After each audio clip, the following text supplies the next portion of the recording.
Hi, this is Landon for ThoughtCast.com, and today I would like to talk about my least favorite metaphor in the world of autism education, and that is the window. We often talk about the window for developing certain skills or the window during which a particular therapy is going to be effective.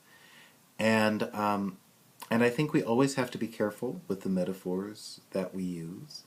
I think you know, autistic people often have difficulty with metaphors, understanding them.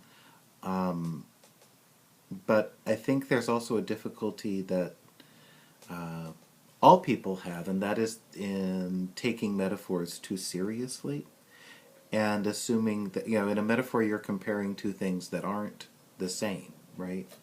And so what you're doing with this idea of the window is you're comparing somebody's ability to learn something to a wall, right? And there's this hole in the wall, and during that time you can actually get to them and teach this thing.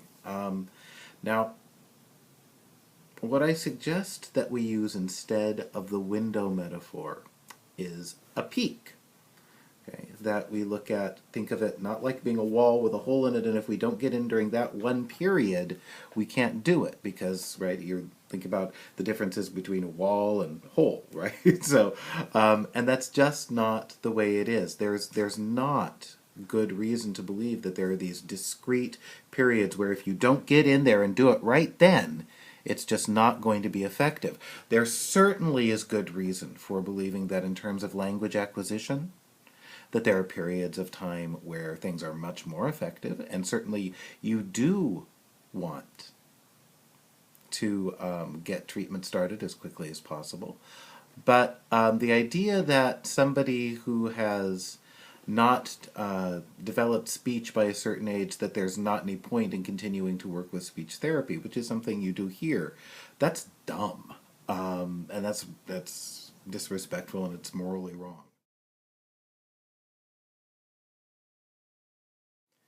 See, what happens with autism is your brain develops in an unusual way. And autism is really a developmental delay. You can see this very, very, very readily if you look at old videos and film of Temple Grandin and then look at her speaking today.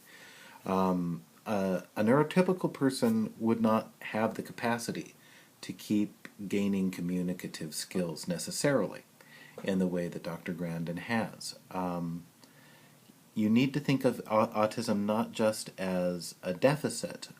This ability to continue to learn throughout a lifetime is actually a significant strength. And I think especially, it's just wrong to assume that hard and fast rules about this can only happen during this time are going to apply to brains that develop in unusual ways. So I really encourage you to reject the idea of the window. Don't say that, if something didn't happen during this particular period, it can't ever happen. I encourage you to pay attention to, what are the periods that they say things are most likely and best applied during. I'm an educator. I believe in all that stuff. But I think in general, we have overused crisis in our approach to autism. A lot of the approach is just, you better get very upset right now because it's just a big deal.